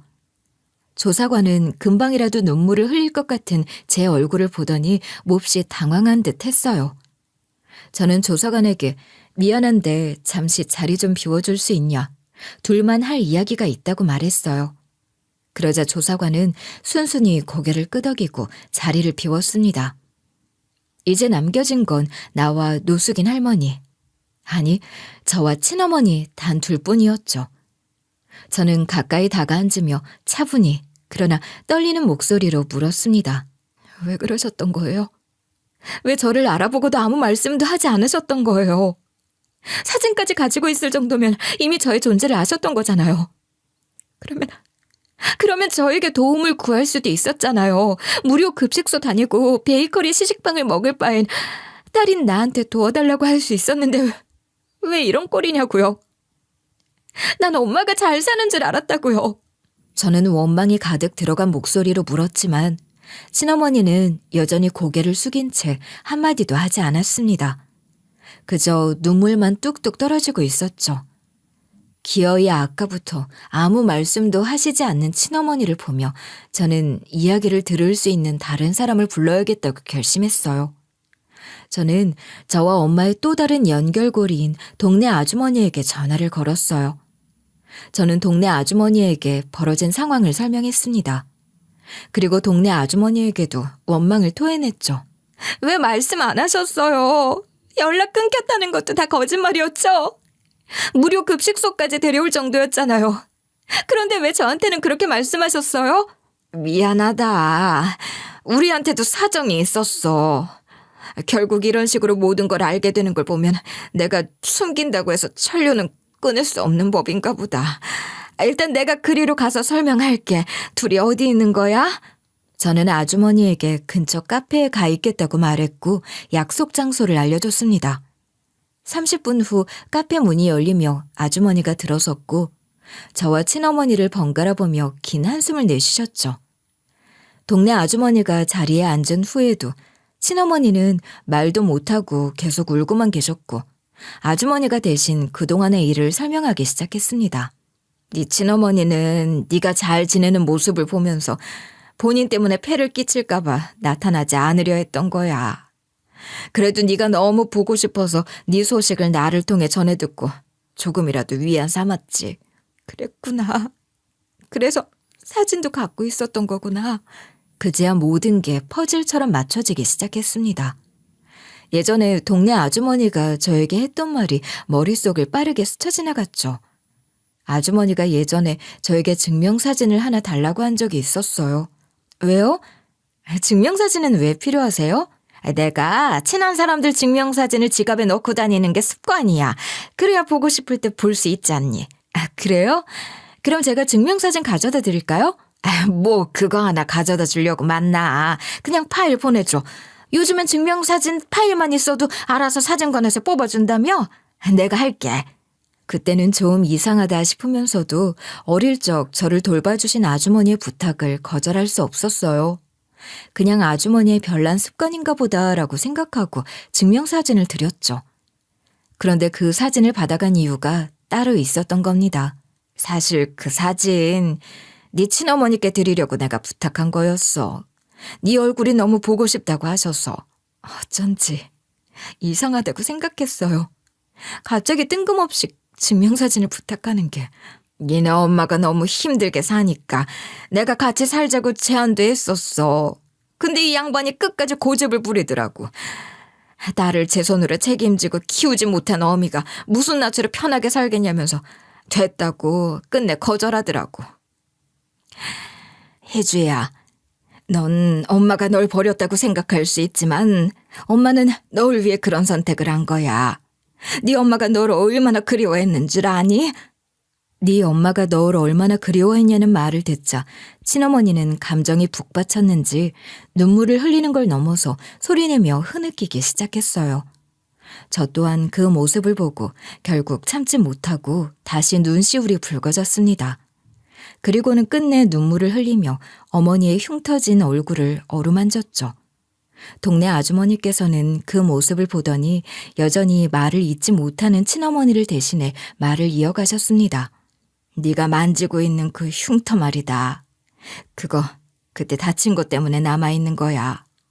너 어렸을 때 공장에서 화재 난 거 기억나지? 그때 네 아빠도 돌아가시고 네 어머니도 크게 다치셨잖니. 병원에서 간신히 응급처치만 하고 제대로 치료를 못 받은 거야. 돈 벌려면 바로 일을 나가야 했으니까 그게 얼굴에 남은 거야. 저는 그 말을 듣고 친어머니의 얼굴을 다시 바라보았습니다. 제가 기억하는 모습 속에서 어머니는 항상 얼굴에 거즈를 붙이고 계셨어요. 아마도 자식에게 흉한 모습을 보여주고 싶지 않아서 그랬겠죠. 엄마는 절 먹여 살리느라 상처도 치료 못해서 결국 이렇게 남아버린 겁니다. 그 흉터는 단순한 상처가 아니라 엄마가 절 지키기 위해 감당해온 고통의 흔적이었습니다. 엄마, 제가 정말 미안해요. 이렇게 살 줄 알았으면 제 쪽에서 먼저 엄마를 찾았어야 했어요. 그럼 엄마도 제 도움받고 고생 안 했을 텐데. 무슨 소리 하는 거야. 내가 무슨 면목이 있어서 네 도움을 받아. 입을 열지 않고 계속 울고만 계시던 친어머니가 드디어 입을 열었습니다. 친어머니는 고개를 가로저으며 제 도움은 필요 없다고, 그저 바라는 건 제가 잘 사는 모습이라고 말씀하셨어요. 저희는 서로 손을 잡고 온기를 나눴습니다. 그 손끝의 떨림이 엄마의 모든 마음을 전하는 것 같았어요. 우리 두 사람은 울면서도 그 손을 놓지 않았습니다. 친어머니와의 만남 이후 저는 집으로 돌아오자마자 양부모님께 전화를 드렸습니다. 친어머니의 헌신과 희생, 그리고 그동안 겪어오신 고생에 대해 모두 말씀드렸죠. 엄마, 아빠, 제 친어머니가 힘들게 사시는 거 더는 못 보겠어요. 도와드리고 싶은데 그래도 될까요? 아니, 당연히 되지. 그걸 왜 우리한테 허락받니? 친어머니가 길에서 고생하시도록 놔두는 자식이 어디 있겠니? 우리가 양부모라서 신경 쓰여서 이런 질문을 하는 거라면 신경 안 써도 된다. 네가 하고 싶은 대로 해. 엄마, 아빠, 너무 감사해요. 너는 우리가 목숨만큼 아끼고 사랑하는 딸이다. 그런 널 이 세상에 태어나게 해주신 분이라면 그분은 우리에게도 귀한 분이셔. 우리는 네가 하고 싶다는 대로 해주고 싶구나. 아무리 널 우리 딸로 생각한다고 해도 천륜을 끊어둘 생각은 없단다. 그 말씀은 저에게 큰 위로와 용기를 주었어요. 심지어 양부모님은 단순히 저와 친어머니를 응원해주는 걸 넘어서 친어머니가 의식주 걱정 없이 지내실 수 있도록 조치까지 해주셨어요. 양부모님은 가지고 있는 부동산 중 마침 전세 계약이 끝나는 집이 있다면서 내어주시겠다고 하셨어요. 그렇게 친어머니는 그 집에서 지내시게 되었고, 저는 결혼해서 이룬 가정과 양부모님 댁, 그리고 친어머니 모두 가까운 곳에 거주하게 되었습니다. 당연히 이 사실을 알고 있는 건 제 양부모뿐만이 아니었어요. 남편에게 제 친어머니에 대한 소식을 전했고, 남편은 제 이야기를 듣고 깊이 감동했어요. 당신의 부모님들 모두 대단한 분들이야. 당신이 이렇게 훌륭한 사람이 된 건 다 이유가 있었던 거구나. 나도 최선을 다해 돕고 싶어. 고마워. 당신은 나한테 버팀목이 되어주는 사람이야. 저는 이 소식을 시댁에도 전했어요. 한때는 차라리 입양아인 걸 안 밝히고 하얀 거짓말을 하는 게 나았다고 후회를 했던 때도 있었지만 친어머니가 나타난 이상 달랐습니다. 저는 당당하게 제 친어머니의 존재를 시댁에도 밝히고 싶었어요. 굳이 숨고 싶지 않았죠. 시댁 식구들은 소식을 듣고 무척 놀랐지만 저는 전혀 개의치 않고 당당하게 선언했어요. 제가 지금 이 자리에 있는 건 새 부모님의 사랑 덕분이에요. 세 분의 헌신이 없었다면 제가 검사로 성공할 수 없었을 거예요. 시어머니께서도 절 며느리로 맞이하실 수 없었겠죠. 어머님, 지금에 와서 말씀드리는 거지만 저 사실 어머님이랑 아가씨가 저번에 이야기한 거 다 들었어요. 어머님은 제가 온전치 못한 가정 환경에서 자랐다고 하셨죠? 그런데 전 절대 그렇게 생각하지 않아요. 충분히 많은 사랑을 받았다고 생각합니다. 세상에, 그때 그 이야기를 들은 거야? 네. 근데 일부러 모른 척 한 거예요. 시모는 어쩔 줄 몰라 하면서 저에게 사과를 했어요. 그때 발언은 경솔한 발언이라면서 자기는 친어머니든 양부모님이든 전부 사돈으로 생각한다고 말씀해 주셨죠. 저는 시어머니의 사과를 받아주었어요. 물론 이렇게 사과를 해도 속으로는 여전히 저에게 편견을 가질 수도 있을 겁니다. 하지만 시댁 식구들과 저에게는 시간이 많아요. 제가 사랑을 받을 수 있는 사람이라는 걸 증명할 수 있는 시간이 넉넉하다는 뜻이죠.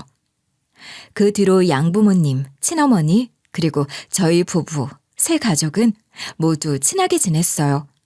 마치 하나의 대가족처럼 지냈달까요?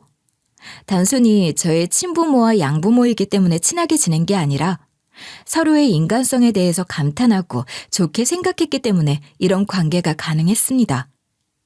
양부모님은 제가 검사로 성공해 잘 살아가고 있음에도 끝까지 아는 척하지 않고 저를 위해 희생하며 살아오신 친어머니의 헌신에 깊이 감동하셨어요. 친어머니 또한 절 친자식처럼 키우고 가르쳐주신 양부모님께 존경심을 표하며 살아가셨습니다. 어느 날 친어머니는 제 손을 꼭 잡고 조용히 말씀하셨죠.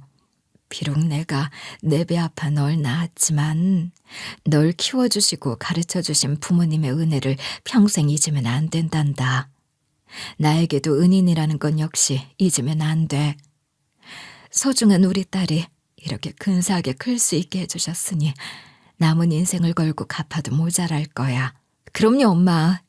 전 두 부모님한테 다 잘할 거니까 걱정 마세요. 전 엄마의 말씀을 새기며 세 부모님 모두에게 효도하며 살아가자 깊게 다짐했어요. 마음속으로 그렇게 다짐했어요. 이렇게 가족과 행복한 시간을 보내면서 느낀 점이 있어요. 우리는 혼자서 살아갈 수 없고 누군가의 사랑과 헌신이 있기에 지금의 우리가 있는 것이라는 거려. 때로는 그런 사랑을 잊고 살아갈 때도 있지만 결국 그 사랑은 우리의 삶을 가장 따뜻하게 지탱해주는 힘이 되는 것 같아요. 저 역시도 새 부모님의 은혜를 마음속에 간직하며 저 역시 누군가에게 기댈 수 있는 따뜻한 사람이 되고 싶습니다. 그럼 저의 경험담이 누군가에게 작은 위로와 깨달음이 되기를 바라며 이만 이야기를 마칠게요.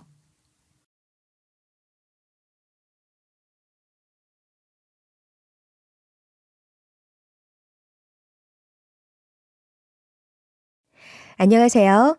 DJ 하늘입니다. 오늘의 사연 시작해 보겠습니다. 안녕하세요. 저는 30대 중반 평범한 직장인이에요.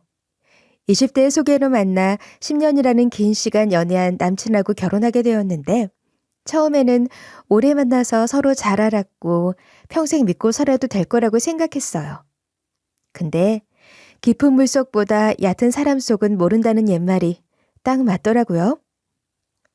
사실 결혼할 때도 오래 만났으니 당연히 이 사람이랑 하겠구나 했는데 남친이 뜬금없이 결혼 얘기를 꺼냈죠. 우리 결혼하자. 파스타 먹다 말고 갑자기 툭 던지던 얘기에 당황스럽긴 했어요. 뭐? 갑자기? 여기서 결혼하자는 말을 한다고? 누가 프로포즈를 이렇게 멋없게 해? 내가 반지 하나 없이 결혼하자고 할까봐. 그리고 여기 저번에 좋다고 해서 일부러 예약한 곳인데 나름 신경 썼구만. 반응이 왜 그래? 아니, 밥 먹다 말고 생각지도 못한 얘기를 해서 나야 당연히 우리가 결혼할 거라 생각은 했는데 이제 둘 다 직장도 꽤 오래 다녔고 좀 안정되긴 했잖아. 그전엔 기반도 없고 직장도 자꾸 바뀌니 결혼할 생각도 못했는데 이제는 결혼할 때가 된 것 같아. 저희는 20대 후반이 될 때까지 이직이 잦았고 경제적으로 많이 어려웠어요. 저도 정말 힘들 때가 있었는데 그때 남친이 진짜 많이 도와줬거든요. 제가 알바 다 잘리고 취직도 안 돼 집에는 차마 죄송해서 말 못하고 쩔쩔매고 있을 때 먹을 거 장 봐주기도 했고 몸 아플 때 병원비까지 보태줬어요.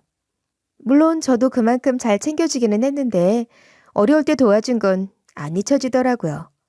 그래서 이 사람은 평생 믿고 살아도 되겠다 싶었죠.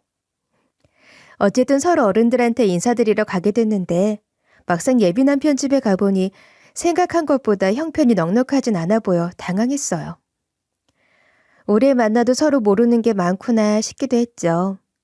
그래도 본인도 형편 안 좋은데 저 힘들다고 많이 도와준 게 고마워서 그 마음만 보기로 했어요. 얘기는 많이 들었어요. 우리 아들놈하고 여태 잘 만났다고요? 10년이면 결혼 안 하는 게 이상하지. 보시다시피 우리가 형편이 좋진 않아 많이 보태주진 못할 것 같은데. 둘이 모아둔 돈은 있고? 네, 많진 않아도 연봉이나 모아둔 돈은 비슷해서 어찌어찌 잘 꾸려갈 수 있을 것 같아요. 저희 집도 여유롭진 않아서 많이 못 도와주시니 너무 신경 쓰지 마세요. 둘 힘으로 알아서 해볼게요. 그래, 요즘 젊은 사람들 부모한테 의지하고 무조건 받으려고만 하던데 아가씨는 독립적이라 보기 좋네요. 우리 애가 많이 부족할 텐데 옆에서 잘 도와주고 이끌어줘요. 얘가 효자라 내가 어딜 가든 자랑 많이 하는데 결혼하면 더 잘한다고 하니 기특하긴 하거든요. 눈치는 빠르니까 잘 챙겨주면 알아서 할 거예요. 네, 제가 오히려 배울 게 많은걸요. 서로 받쳐주고 의지하며 잘 지내볼게요. 예비 시어머니는 구시대적인 말을 툭툭 던지곤 해서 약간 불편하긴 했지만 저한테 잘해주셔서 크게 거슬리진 않았어요. 예비 시아버지는 인상은 좋으셨는데 별 말이 없이 앉아 계셔서 주로 시어머니 대분하고만 얘기했어요. 그리고 말로만 듣던 남편보다 6살 어린 시누이도 있었는데 철이 없어 보이기는 했지만 부침성도 좋은 게 사람은 좋아 보였어요. 다만 너무 친화력이 좋아 부담스럽긴 하더라고요. 오빠가 결혼한다고 하니 신기하네. 결혼식 준비할 때 저도 도와드리면 안 돼요? 드레스 고르고 식장 보고 그런 거 궁금했거든요. 저도 지금 진지하게 만나는 사람이 있어서 미리 받으면 좋을 것 같은데 괜찮죠? 아, 네. 안 될 건 없죠. 다만 일정이 맞을지 모르겠네요. 일정이야 제가 맞추면 되죠. 같이 보고 밥 먹고 커피 마시고 그러면서 친해지는 거 아니겠어요? 이제 한 식구 될 건데 자주 보면서 친해지는 게 중요하죠. 네, 그러면 좋죠. 자주 연락하고 지내요. 말도 편하게 하세요. 저보다 훨씬 언니시던데. 말을 놓으셔야 저도 편하죠. 그래야 빨리 친해지는 거 아니겠어요?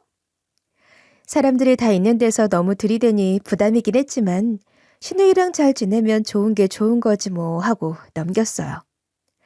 친정도 형편이 여유로운 건 아니라 양가 도움을 받기보다는 예비 남편하고 둘이 힘을 합쳐서 준비하기로 했는데 집이 문제였어요. 둘 다 큰 욕심은 없어 식장이나 스드메, 혼수 이런 거는 가능한 저렴하게 할 생각이었거든요. 신혼여행도 저렴한 곳으로 짧게 다녀올 생각이었죠. 근데 우리나라에 집은 많은데 왜 내가 들어갈 곳은 없는지. 일단 집부터 구해야 하는데 집이 문제야. 아파트며 빌라며 많은데 왜 우리 형편에 들어갈 데가 없냐고. 아무래도 대출을 내야겠지.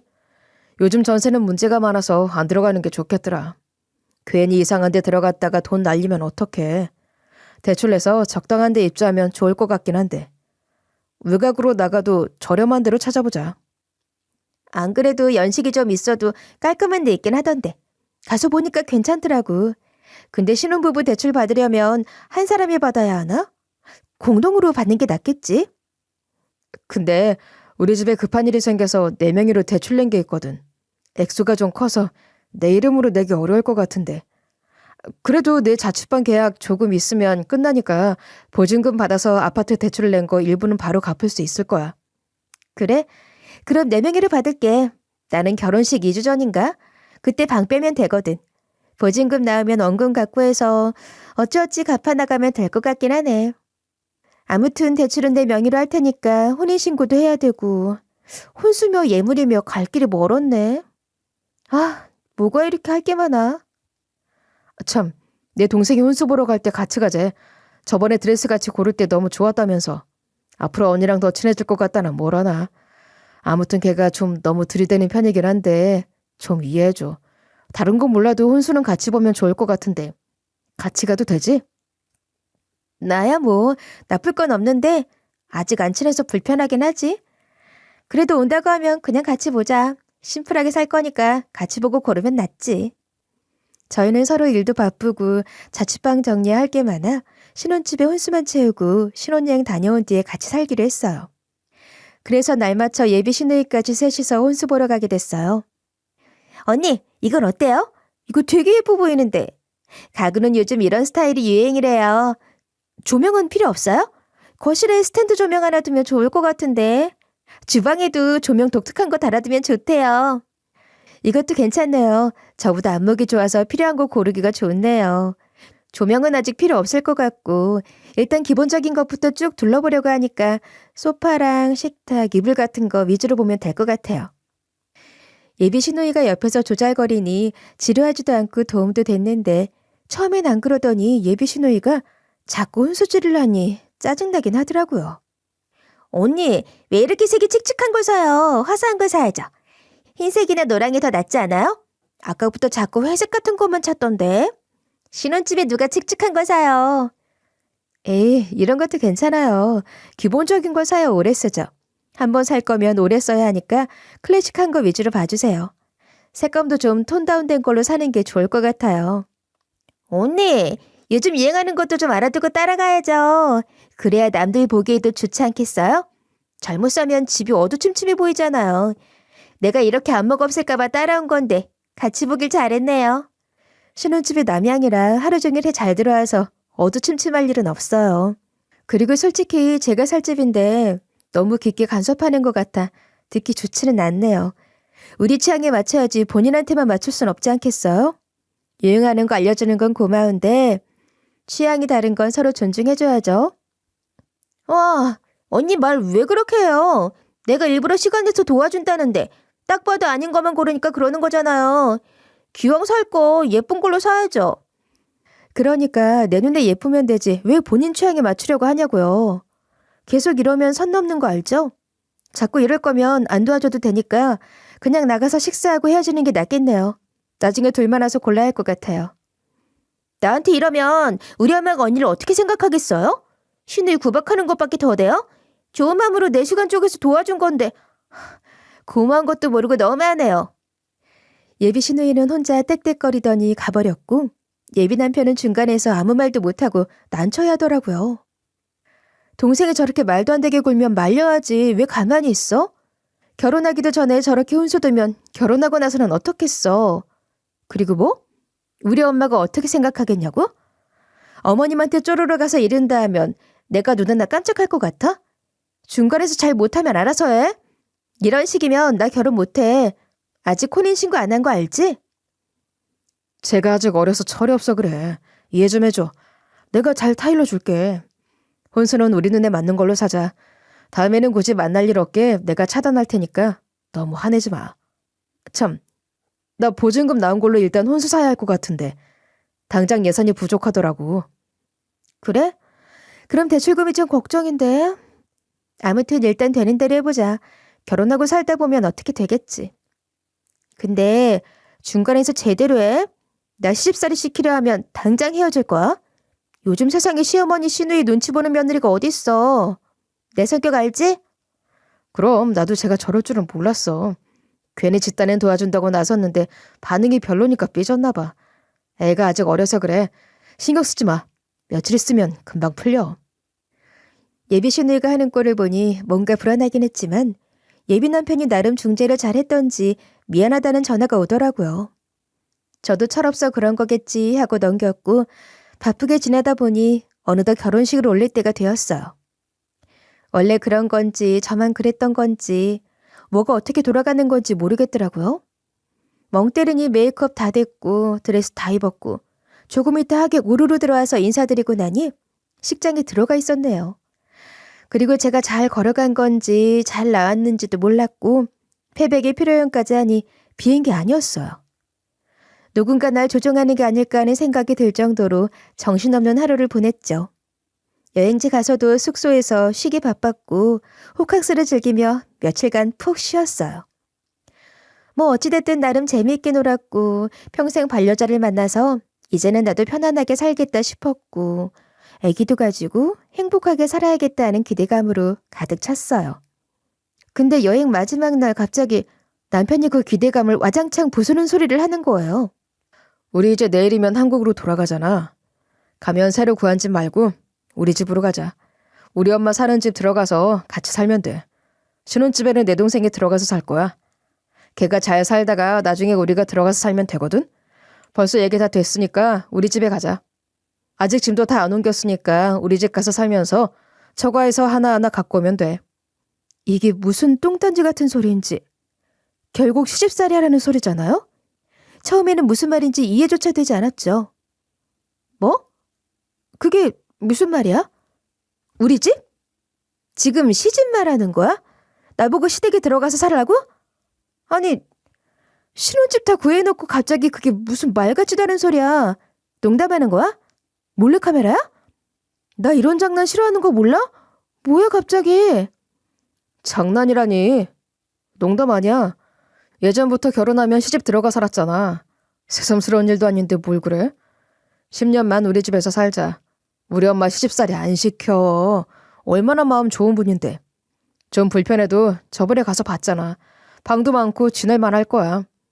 우리는 그냥 거기서 살면서 일만 하면 되고 애기 생기면 엄마가 다 봐줄 건데 힘들 거 하나도 없어. 그러다 10년 정도 지나면 다시 동생이 집 비워줄 거고 우리가 들어가 살면 돼. 장난도 정도가 있어. 도대체 이게 무슨 말이야? 미쳤어? 장난이면 여기서 그만둬. 무슨 농담을 그렇게 진지한 표정으로 해. 할 말 못할 말 구분은 해야지. 신혼여행 가서 이게 무슨... 사람 기분 나쁘게 해도 정도가 있어. 이제 둘이서 잘 살 생각만 하고 있었는데 뭐? 시댁에 들어가서 살라고? 왜 그렇게 화를 내? 나쁘게만 생각하지 말고 우리 집에 들어가서 살아도 괜찮다니까. 생활비 엄마가 다 낸다니까. 돈 쓸 일도 없고 편하게 해주는 밥 먹고 얼마나 좋아. 동생이 좀 들어가서 사는 게 뭐 어떻다고 자꾸 성질만 내. 걔가 10년 정도 살면 새집 증후군도 없고 좋을 거 아니야. 도배장판 새로 했지. 가구 새로 샀지. 바로 입주하는 것보다 시간 좀 지나서 들어가는 게 나아. 뭐? 지금 4명이로 된 집 갖고 장난해? 돈이 안 들어간다고? 집에 들어가 살지도 않는데 대출금은 매달 꼬박꼬박 나갈 거 아니야. 그럼 네 잘난 동생은 내가 대출금 갚는 집에 빈손으로 들어가 살겠네? 아 참. 왜 자꾸 꼬아서 생각해. 걔가 설마 공짜로 살려고 하겠어? 그리고 우리 엄마랑 같이 살면 편하고 좋다니까 왜 자꾸 그래? 이렇게 이해심 없고 배려심도 없는 사람이었어? 내가 얘기하면 좀 들어보고 이해하려고 해야지. 방귀 낀 놈이 성낸다고. 이게 점점 성난 표정을 지으며 버럭하는데 내가 알던 사람이 맞나 싶었어요. 지금 나는 이 상황 자체가 이해가 안 되거든? 4명의 집 갖고 무슨 소리야? 내가 대출 내서 갖고 있는데 그걸 왜 신우이한테 줘? 네 명의로 한 집이어도 말도 안 되는 일이잖아. 근데 지금 4명의로 내가 혼자 갚는 집을 왜 신우이가 들어가 살아야 돼? 그리고 지금 시대에 시집에 들어가 사는 게 말이 되냐? 보증금으로 빚 갚는데 보탠다더니 혼수 산다고 내놓지도 않고 어영부영 시집살이 시키려고? 내가 가만히 있을 줄 알아? 신혼부부니까 혜택 많이 받은 거 아니야. 나 아니었으면 대출 그 정도로 나왔겠어? 솔직히 네 혼자 힘으로 그 정도 되는 집 들어갈 수 있었겠냐고. 그리고 내 동생한테 10년 정도 빌려주려고 네 명의로 직구한 거 아니야. 그리고 내 동생한테 10년 정도 빌려주려고 네 명의로 직구한 거 아니야. 네 이름으로 돼 있어야 10년 정도 지나서 우리가 들어가 사는데 불만 없고 안심할 거 아니겠어? 그리고 내 동생이 결혼하면 알아서 갚아줄 거야. 아니, 일단 이거부터 묻자. 그렇게 중요한 얘기를 왜 이제서야 하는 거야? 도대체 신우이한테 집을 주려고 하는 이유가 뭐야?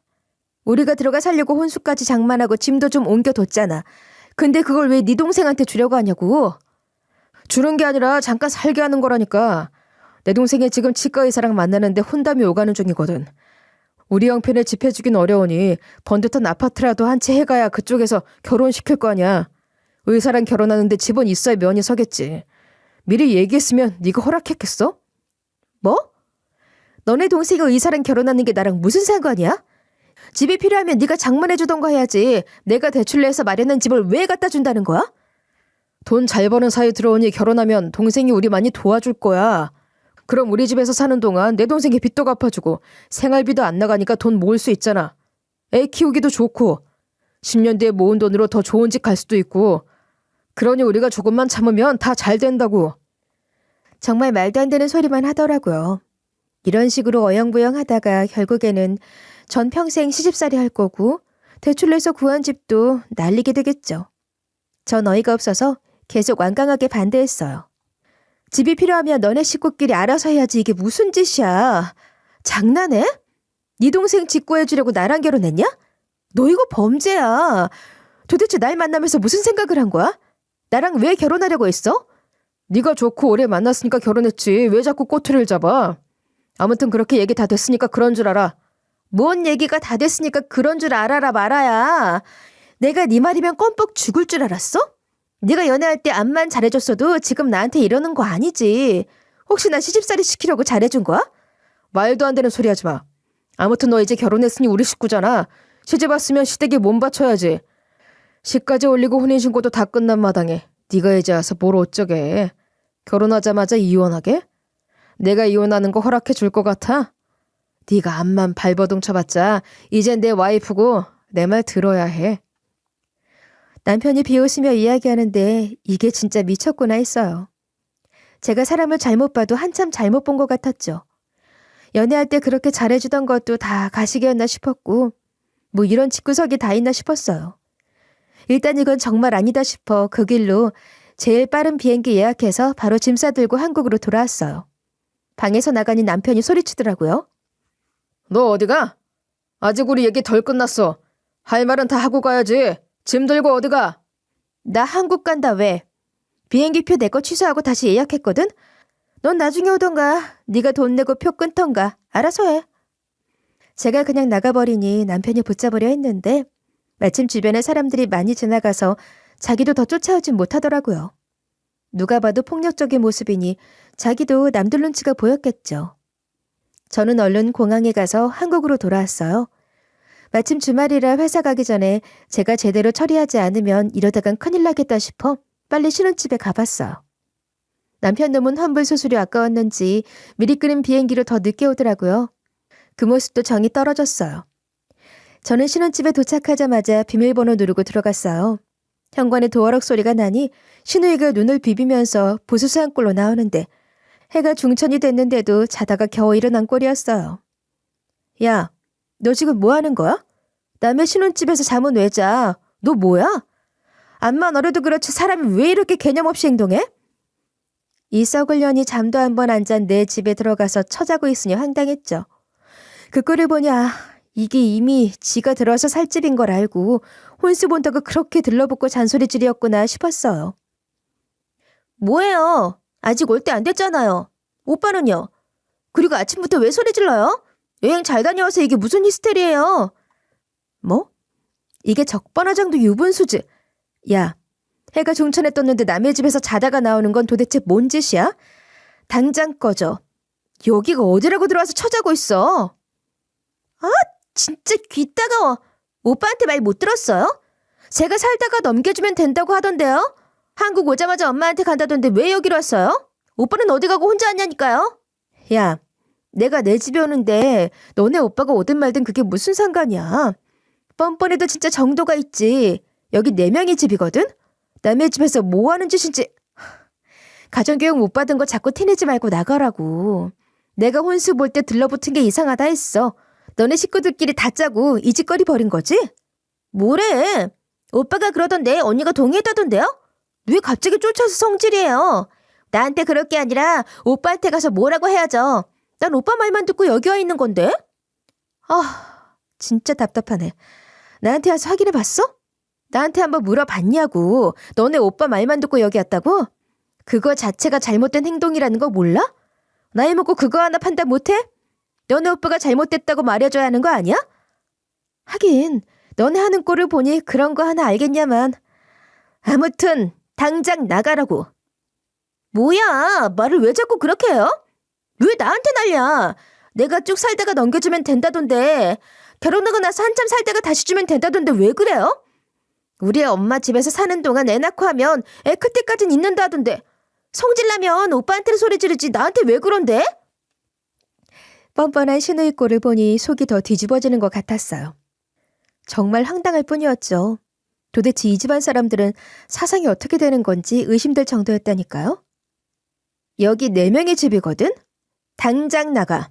너랑 말씨름할 일도 없고 나도 피곤하니까 짐 싸들고 나가라고. 내가 왜 나가요? 오빠가 여기서 살라고 했거든요? 나 조금 있으면 치과의사랑 결혼하는 거 못 들었나 보네. 내가 대출 갚아주기로 하고 들어와 살겠다는데 고마워해야 하는 거 아니에요? 의사한테 시집 가는데 아파트 정도는 있어야죠. 이제 막 졸업한 사람이라 이 정도 아파트 갖고 들어가면 욕은 안 먹을 거예요. 저는 더 들을 것도 없었고 주거침입죄로 신고할 거라고 으름장을 놓았죠. 빨리 쫓아내고 싶은 마음뿐이었어요. 내가 지금 너 신고하면 바로 쫓겨날걸? 경찰 불러볼까? 끌려나갈래? 네 발로 나갈래? 제가 강하게 나가니 신우이도 조금 주춤하긴 하더라고요. 언니, 왜 그렇게 매정하게 굴어요? 가족끼리 좀 봐주고 도와주며 살아야 하는 거 아니에요? 난 너랑 가족도 아니고 앞으로도 가족들 생각 없거든? 네 오빠랑 당장 헤어질 거니 그리 알고 너네 집으로 가. 안 가면 진짜 신고한다. 저는 신우이가 짐도 안 풀고 캐리어 몇 개만 들고 왔길래 문 밖으로 집어 던졌어요. 그리고 안 나가면 신고한다고 버럭 소리를 지르니 결국에는 마지못해 나가더라고요. 나가면서 엄마 어쩌고 저쩌고 전화하며 나가던데 그러거나 말거나 남편 놈 오기만을 기다렸죠. 대충 비행기 시간은 알고 있었으니 이 정도면 오겠다 했는데 딱 예상한 시간에 남편이 오더라고요. 왜 내 동생을 쫓아내?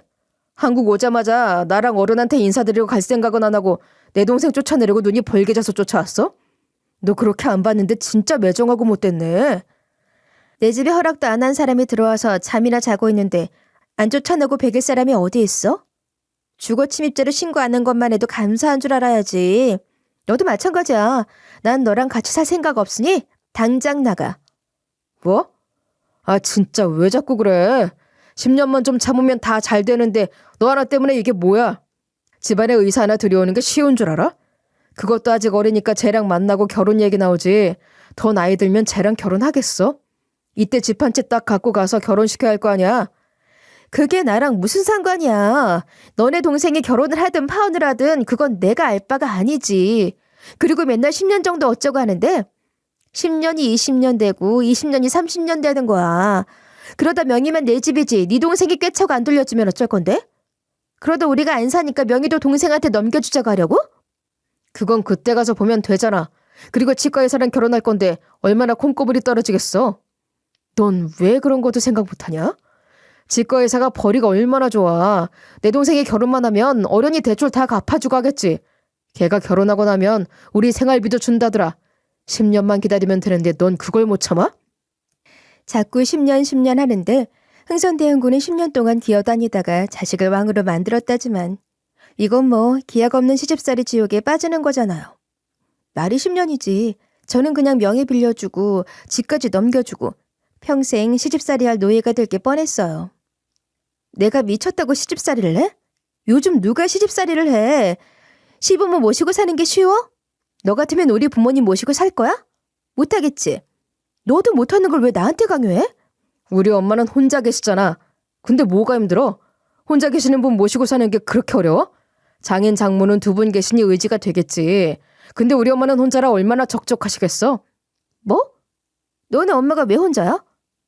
너네 아버지 계시잖아. 혹시 집 놔두고 딴 집 살림하는 거야? 뭐 이런 집에 다 있어? 무슨 소리 하는 거야. 우리 엄마 홀어머니 된 지 오래됐어. 우리 외삼촌이 혼주석에 앉은 거라고.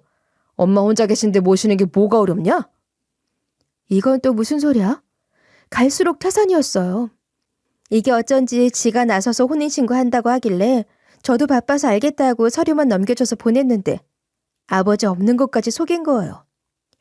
이 밝은 세상에 거짓말이 언제까지 먹힐 줄 알고 간도 크지. 도대체 날 어디까지 속인 건지 잘 챙겨줬던 것도 다 거짓이었는지 분간이 안 갈 지경이었어요. 시집살이고 집 넘겨주는 거고 뭐든 간에 난 절대 안 되니까 그리 알아. 그리고 너랑도 끝이야. 네가 나한테 잘해준 거 생각해서 나도 너한테 잘해줬고 뭐든 다 믿어줬는데 이건 아니지. 여기서 끝내자. 난 너랑 바로 이혼할 거야. 변호사 선임할 거니 그리 알고 너도 여기서 나가. 주거침입죄로 신고하기 전에 나가. 제가 소리를 지르니 남편은 못 나간다 어쩌고 구질구질하게 난리였어요. 우리 이제 막 신혼여행 다녀온 부부인 거 잊었어? 결혼하자마자 헤어지자고? 어느 부부가 신혼여행 갔다 와서 바로 이혼이야. 내가 너랑 이혼해 줄 것 같아? 어림도 없지. 계속 나가라 못 나간다는 도돌이표가 계속됐고 저는 결국 경찰 불러서 내쫓았어요. 경찰이 와도 이게 정신 못 차리고 내가 왜 나가냐고 소리를 질러대더라고요. 제가 자초지종을 설명하니 경찰들도 어이없어 하더니 일단 이웃들이 소음으로 신고하기 전에 나가자고 달래서 데리고 갔어요. 나가면서도 소리를 꽥꽥 지르는데 그나마 얄팍하게 남은 정도 뚝 떨어졌죠. 야, 여기 온수 내가 다 들른 거잖아. 다 내놔. 내가 산 거 다 토해내라고. 찌질이도 이런 찌질이가 있나 싶은 게 이런 거 믿고 어떻게 살았을까요? 언젠간 본색이 드러났을 거 아니겠어요? 저는 어이가 없어서 웃었어요. 그래, 너네 집에 다 보내줄게. 그렇게 좋아하는 가구 끼고 한번 살아봐. 저희가 신혼여행 다녀와서 짐 정리 천천히 하며 살기로 한 거라 이불이나 장롱 같은 거만 제대로 뒀지 가전은 박스채 그대로 놔뒀거든요. 어서 주말에 정리하자 하고 여행 떠난 건데 사람들 정말 몰라요? 결혼하자마자 헤어지게 될 줄 누가 알았겠어요? 이불은 대충 돌돌 말아 가방에 넣고 가전도 그대로 있으니 바로 다음날 우체국 택배로 그쪽에 보냈어요. 아, 물론 착불로 보냈죠. 제가 미쳤다고 택배비를 내겠어요? 그러니 또 연락이 오더라고요. 야, 진짜 우리 집에 택배를 보내? 그것도 착불로? 이게 진짜 제정신인가? 너 뭐 하는 거야? 이혼하자는 말 진심이야? 너 내 성격 알지? 내가 허튼 소리 하는 거 봤어? 난 아니다 싶으면 바로 정리하는 거 몰라? 그리고 네가 혼수 산 거 보내라며. 그럼 네가 택배비 정도는 물어야지. 내가 굳이 우체국 불러서 택배 보냈잖아. 참, 이불은 세탁 안 하고 그냥 보낸 거니까 잘난 동생한테 주던가. 야, 보내려면 내가 산 거 다 보내야지. 장난해? 진짜 찌질해서 못 봐주겠다. 가구는 가져가려면 업체 시켜야 되거든. 네가 돈 내서 업체 불러주던가. 그럼 그 사람들이 알아서 갖고 가겠지. 그리고 딱 봐도 허름한 게 전시상품 아니면 중고 같던데 내일까지 안 갖고 가면 내 맘대로 처분한다. 야, 너 말 다 했어? 이럴 거면 결혼하지 말지 주변에 창피하게. 내가 너 병원비 내준 거며 장 봐주고 챙겨준 거 잊었어?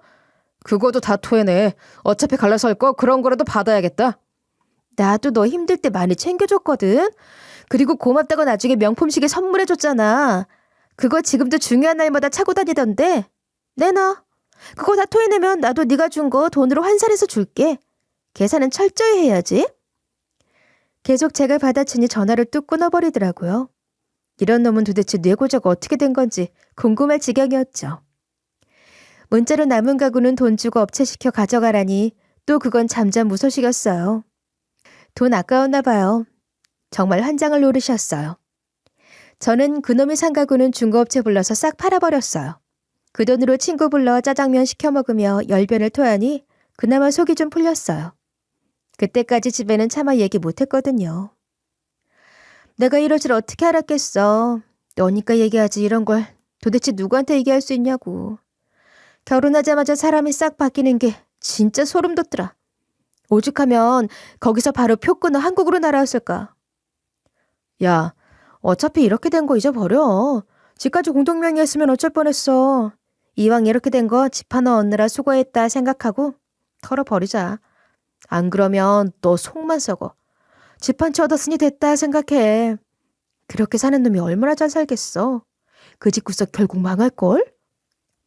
집에는 어떻게 말씀드려야 할지 모르겠어. 어른들 걱정하실 텐데 이걸 어떻게 말씀드리지? 일단 이혼하고 나서 말씀드려. 지금 말씀드리면 어른들끼리 싸우고 난리 날걸?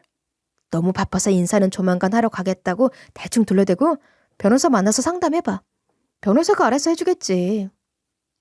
친구 말대로 일이 다 처리되면 말씀드리기로 했어요.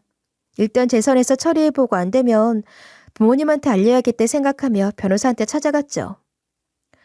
저기 일이 이렇게 된 건데요. 걔가 저 속이고 동생한테 집 넘겨주려 하고 뻔뻔하게 나와서 이혼해야 하거든요. 암만 저한테 잘해줬던 전력이 있어도 사람 속이고 결혼하고 신혼집까지 홀랑 동생한테 넘겨버리려고 한 놈이랑 어떻게 같이 살겠어요? 말씀드리기도 정말 창피하지만 아니에요. 더한 경우도 많아요. 부끄러워하실 필요 없어요. 사기당해서 결혼한 건데요. 집안 내력이나 소득이나 그런 거 속이면 사기 결혼으로 보거든요. 제가 보니 사기 결혼으로 혼인 취소 소송 걸면 될 것 같네요. 가족관계 속인 거니까 이혼 소송보다는 다른 방향으로 해결해보죠. 변호사님 마음대로 해주세요. 저는 그냥 그놈이랑 헤어지기만 하면 돼요. 다른 건 더 생각할 것도 없어요. 빨리 헤어져서 홀가분해지고 싶네요. 다른 쪽으로 처벌받게 할 수는 없나요? 되면 이것저것 다 걸어버리고 싶은데. 사기죄를 걸 만한 사건은 아니고 형사처벌은 좀 어려울 것 같네요. 그냥 깔끔하게 헤어지고 혹시 자꾸 전화하고 찾아가고 하면 접근 금지 신청하는 거 도와드릴게요. 저는 변호사한테 일을 다 맡겼고 알아서 그놈을 정리해주기만 하면 된다고 여러 번 부탁했어요. 직장에서도 자꾸 신혼생활 어떠냐, 남편하고 좋냐 그래서 대충 둘러대느라 바빴어요. 어머, 결혼한 새댁 얼굴이 왜 그래? 무슨 우환 있는 사람 같아. 막상 같이 살아보니 별로 안 좋아? 아니에요. 남편하고 오래 만나 결혼한 건데 안 좋을 게 뭐가 있어요. 연애할 때랑 똑같아요. 요즘 과장님이 저 자꾸 갈구잖아요. 전보다 더 괴롭히는 것 같아서 스트레스 받아서 그래요. 갈수록 히스테리가 심해지니까. 하긴 평생 총각으로 늙어 죽을까 걱정인가 봐. 주말마다 선보러 나간다던데? 근데도 적당한 사람이 없나 봐. 그러니 결혼한 김대리 보면 짜증이 나겠지. 괜히 이러쿵저러쿵 사실 그대로 얘기하면 소문만 나고 제 얼굴에 먹칠만 할 게 아니겠어요? 그래서 잘 지내는 척하며 속으로만 화를 삭혔죠.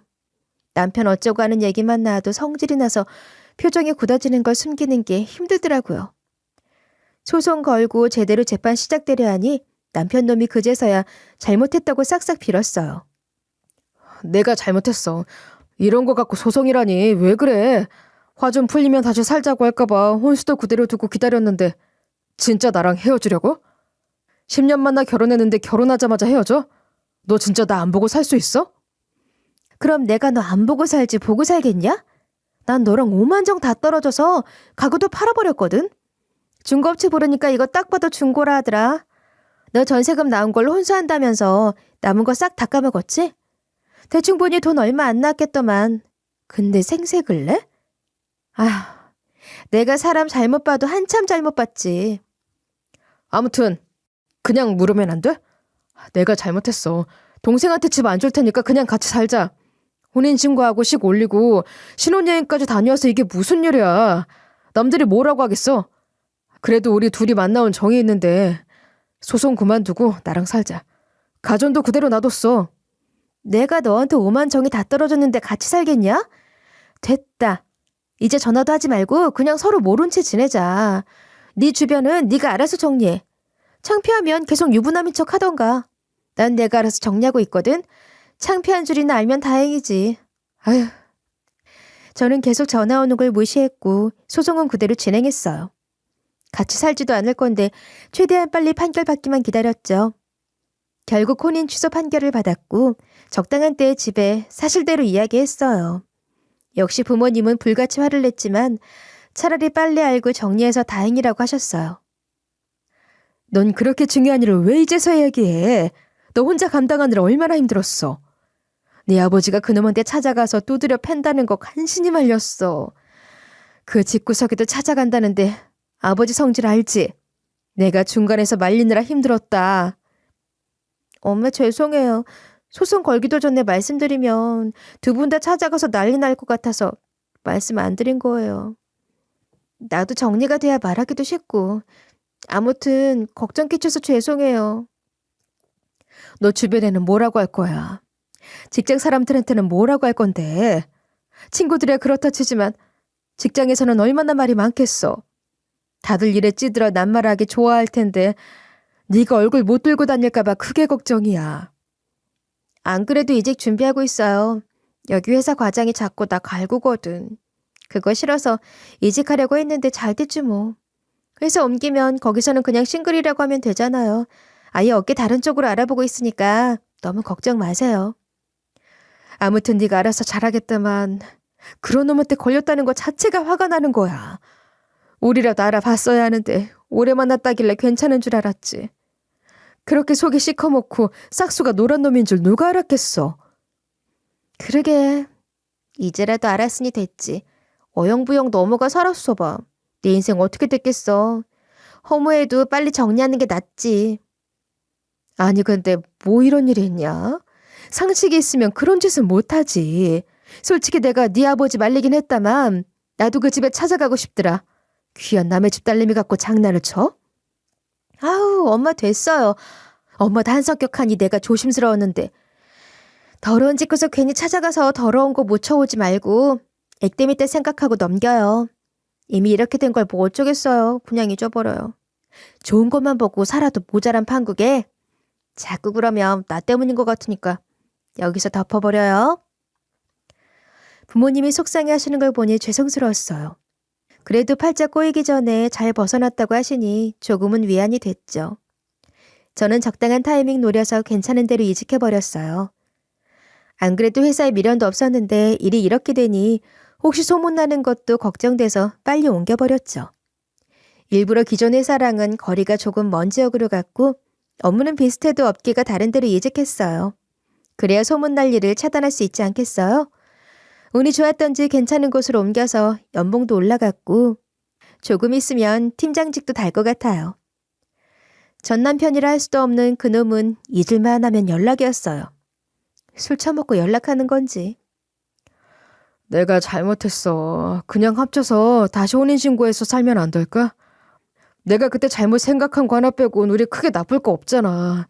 서로 그만큼 잘하는 사람이 또 어딨겠어. 10년을 아무 탈 없이 만나왔는데 없던 일로 하고 만나자. 내가 미쳤어? 다시는 연락하지 말라고 했지. 왜 자꾸 전화야? 도대체 번호는 어떻게 바꿔서 보내는 건지. 네 친구들 폰 다 쓰고 있냐?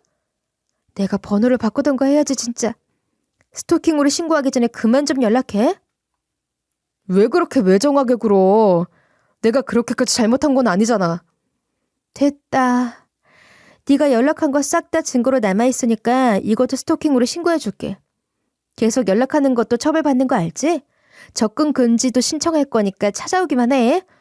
하긴 그 집은 지금 전세 줘서 네가 나 어디 있는지도 모르겠다. 궁금하면 열심히 찾아봐. 저는 그 길로 바로 전 남편을 스토킹으로 신고해버렸고 무서웠는지 더는 연락 안 하더라고요. 뭐 이런 찌질한 게 다 있는지. 전 남편이랑 겹지인이 몇 명 있는데 우연히 소식 들으니 그 여동생은 급이 너무 안 맞아서 의사 남친하고 헤어졌다고 해요. 그 기본적인 이치도 모르고 제 집을 탐낸 걸 생각하면 무식한 게 용감하다는 말이 맞아요. 누가 앞이 창창한 의사를 별 볼 일 없는 집안에다가 장가 보내겠어요? 제정신이면 그렇게 못하죠. 솔직히 직업 자체 급이 다른데 암먼 아파트 한 채 갖고 간다 한들 그 집에서 결혼시킬 리가 없잖아. 그쪽에서 너무 욕심부린 거지. 그래? 뭐 아무튼 그건 당연한 거니까 내가 더 왈가왈부할 건 없지. 그리고 걔는 후문에 국제결혼 알아보고 다닌다던데. 너한테 한 짓을 생각하면 괜히 외국 여자 데려다 살다 역으로 당할 것 같더라. 업보라는 게 괜히 있어? 호되게 돌려받겠지. 그리고 짝이 없으면 그냥 혼자 살면 되지 뭐하러 굳이 결혼하려 했은데? 효도하려면 지 혼자 하면 되지. 그러게 나이 들어 호르몬이 모시고 평생 노총각으로 늙겠지. 아휴, 그 집구석은 생각만 해도 몸서리 쳐져. 안 그래도 내 친구가 그런 집은 망할 거라 했는데 걔 말이 딱 맞네. 아무튼 인과응보라고 다 돌려받겠지. 그쪽은 이제 소식 듣기도 싫다. 아무튼 내가 당한 것만 생각하면 아직도 치가 떨려. 저는 이번 일로 사람한테 너무 대여서 당분간은 조용히 제 일만 하고 지인들하고 잘 지내며 살려고 해요. 그러다 좋은 인연 만나면 그땐 다시 생각해 보겠지만 지금은 평온하게 지내는 중이에요. 이번 일로 사람 무섭다는 걸 실감했거든요. 그래서 누구 만나기가 조금 겁이 나기도 해요. 그래도 정에 이끌려 우유부단하게 굴지 않고 옛날에 잘해준 것만 보고 질질 끌려다니지 않았던 제 칼 같은 성격 때문에 제가 저를 구제한 것 같아 다행이라고 생각해요. 앞으로는 좋은 일만 있을 거라고 확신하고 있어요.